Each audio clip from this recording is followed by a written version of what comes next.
Donc, voici le quatrième point. On vient de voir comment apprendre. Maintenant, il y a des choses qu'on doit apprendre par cœur. Ce n'est pas toujours l'idéal, mais des fois, tu as des dates à apprendre, tu as des définitions. Donc, voici quelques trucs de mémorisation.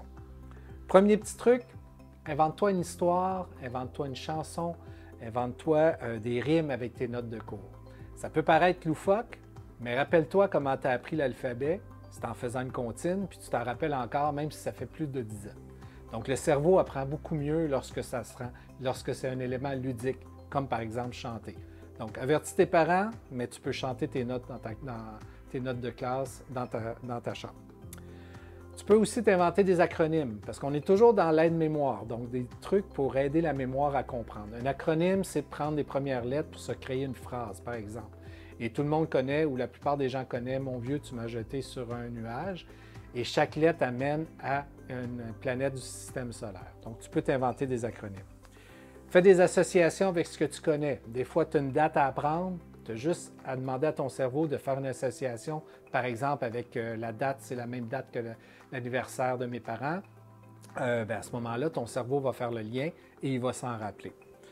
Regroupe tes notes par thème, par petits groupes. C'est beaucoup plus facile d'apprendre des petits éléments au lieu d'apprendre un ensemble d'éléments.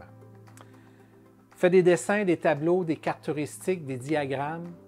L'être humain apprend beaucoup mieux par le visuel, donc c'est un outil supplémentaire. Tu recrées tes notes dans un tableau, ça peut être très, très, très aidant. Étudier avec d'autres personnes, c'est toujours plus agréable. Encore là, on va dans le mode ludique. Notre cerveau apprend beaucoup mieux dans ce temps-là.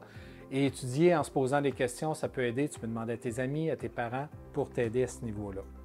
Invente-toi des questions, invente-toi un examen. Ça peut aussi aider à apprendre par cœur. Tu peux t'enregistrer aussi. Donc, tu peux te filmer ou t'enregistrer et tu réécoutes ça par la suite. Ça peut être aidant. Donc, c'est tous des petits trucs pour apprendre par cœur. Rappelle-toi que c'est toujours mieux de comprendre la matière, mais que des fois, on n'a pas le choix d'aller là par cœur. Donc, voici quelques trucs pour justement avoir du succès dans tes prochains examens. Bonne étude, puis on se revoit dans d'autres capsules.